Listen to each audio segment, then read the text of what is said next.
si VP ang pinakamalakas na kandidato sa ngayon. So, I think for a presidential candidate, the perfect time to decide would be December of 2026, the year before filing ng candidacy. Napakagandang balita po nito, no, para po sa mga supporter po ng ating Vice President Sara Duterte.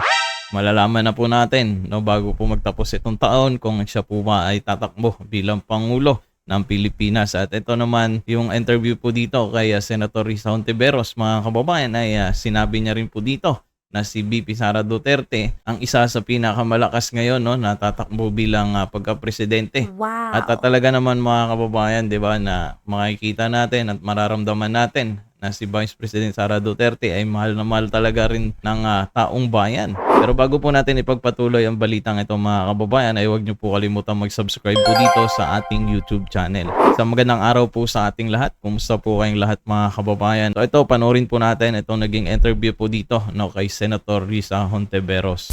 Magkakaalaman na sa Disyembre, iaanunsyo ng oposisyon sa buwan na yan ang kanilang pambato sa pagkapangulo sa 2028 elections. Yan din ang buwan kung kailan inaasahang malalaman kung tatakbo nga ba si Vice President Sara Duterte. Sana tumakbo ka, Madam, no? Madam Vice President Sara Duterte. Narito ang report. Malayo pa pero mainit na ang 2028 presidential elections. Ang nilulutong United Opposition, sisiguraduhin daw ang tunay na unity. So ito yung isa sa mga grupo na posibleng makatapat po, no, ng ating Vice President Sara Duterte. United Opposition, no. Andyan sila yung mga pwedeng tumakbo sa kanila, Senator Risa Hontiveros and Senator Bam Aquino, at nandyan din si Mayor Leni Robredo, yung dating Vice Presidente po natin. a real unity talaga. Kasi sobra tayong dinivide, sobra tayong pinolarize ng nakaraang mga taon. So, sino namang society ang pwedeng mag-progress kung walang unity na totoong unity? Ayan, kay Vice President Sara siguro natin mararamdaman yan, ano? Sinabi yan ni Senator Risa Hontiveros sa panayam ko sa kanya sa programang The Long Take ng One News. Aminado ang senadora na si Vice President Sara Duterte ang pinakamalakas na kalaban sa pagkapangulo sa 2028. Oh, ayan, aminado, mga kababayan. Is the opposition po open to support from within the administration, if only to prevent a Sara victory? Wala pang ganung usapan. Kasi nga first things first, kailangan kumbaga ayusin muna namin yung aming bakuran. Dahil ito po ba ay recognizing yung possible or yung winnability ng another Duterte sa 2028, which is VP Sara? Sinabi nga ni Senator Frank na si VP ang pinakamalakas na kandidato sa ngayon. So, kahit sino namang responsableng political formation, lalo na isang responsableng oposisyon, kailangan realistically take note kami ng mga ganyang challenges. Those are the kinds of candidacies na we will be competing against. So, kailangan up to the standards kami. Up to the standard. Kailangan, Madam Senator, yung pipiliin nyo ay talagang makatapat po, no? O malalampasan pa, may higitan pa itong Vice Presidente natin. Digan si Hontiveros na hindi sila basta-basta aanib sa mga partido na hindi nila pareho ng mga ipinaglalaban. Nako. Anong common values po yung sa tingin yung non-negotiable para sa inyo? Good governance, transparency and accountability, kaya yung anti-corruption ang lakas sa amin. Tapos economic reforms din.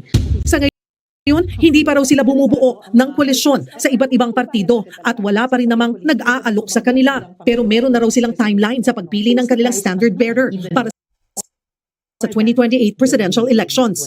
In broad strokes, may consensus kami na pipili kami ng aming common candidate by, say, end of this year. And Ayan, end of this year din daw yung sila, no? gagawin namin sa pamamagitan ng mga surveys at iba't iba pang mga instruments. Nako. Ito, survey natin.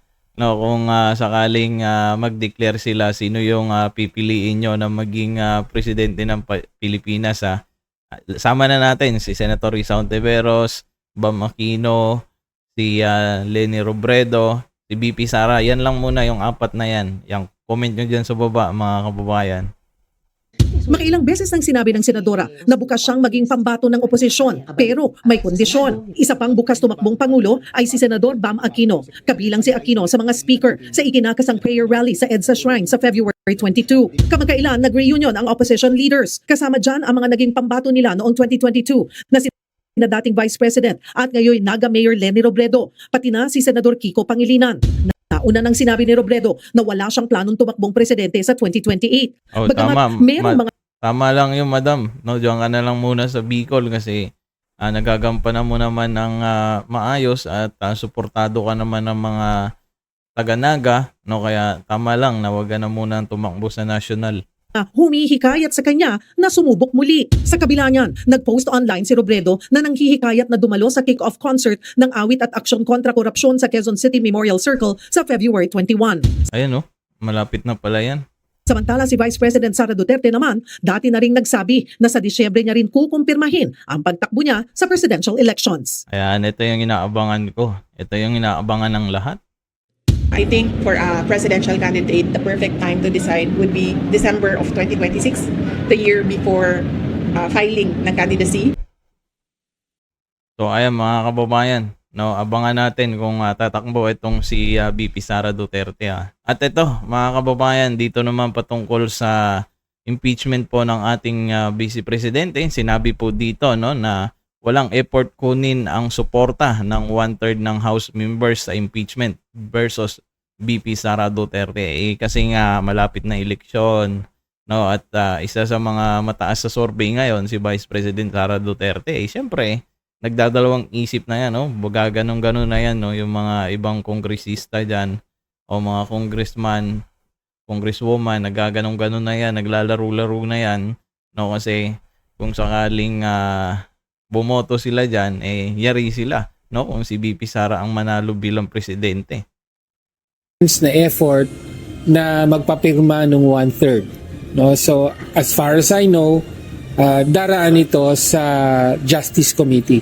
No, matatagalan talaga yan. No, ibig sabihin, pag matapos itong taon na hindi ma-impeach itong Vice Presidente, nako po, sorry na lang.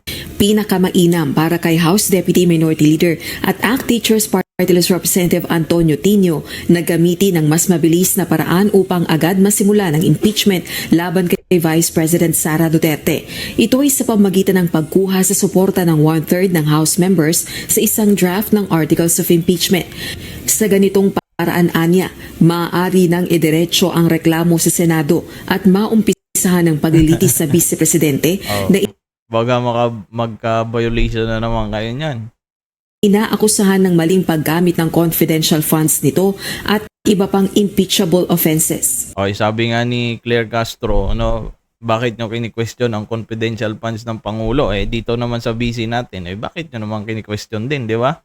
Kaya nga confidential Pero hanggang sa kasalukuyan, wala namang naririnig o nararamdamang effort sa Kamara ang kongresista para kunin ang suporta ng 1/3 ng House members sa draft ng Articles of Impeachment laban sa Vice Presidente. Wala na kasi nung sinabi nga napilitan lang pumirma yung mga ibang kongresista nung nakaraan. Pero ngayon, mag-iisip na yung mga yan. Umaasa ito masasalang din sa plenaryo ng Kamara ang 3 impeachment complaints at maire-refer sa House Committee on Justice. Sa February 18, Miyerkules na ang susunod na sesyon sa plenaryo ng Kongreso. I don't think merong ongoing effort ngayon para makakuha ng 1/3. I expect na by Wednesday ay mailagay na sa order of business at masimulan na yung proseso ng pag-refer sa Committee on Justice. Sa kabila nito, naniniwala rin ang kongresista may majority support pa rin sa Kamara para sa impeachment laban kay VP Duterte. Samantala, kinumpirma naman ni House Senior Deputy Minority Leader at Iloilo 3rd District Representative Lawrence Defensor na maire-refer ng plenaryo sa House Justice Committee ang mga reklamong impeachment. Anya, hahayaan ng House Justice Panel na makapagsagawa ng deliberasyon sa impeachment complaints laban kay VP Duterte para anya maging patas at ipatutupad ang kaparehong panuntunan ng dinggi ng impeachment complaints laban kay Pangulong Ferdinand Marcos Jr. Dapat lang, di ba? Rosa Licoz, UNTV News and Rescue. So ayan mga kababayan, narinig na po natin itong mga balitang ito mga kababayan. Kung may opinion po kayo, pwede nyo po i-comment yan sa baba. Maraming salamat po.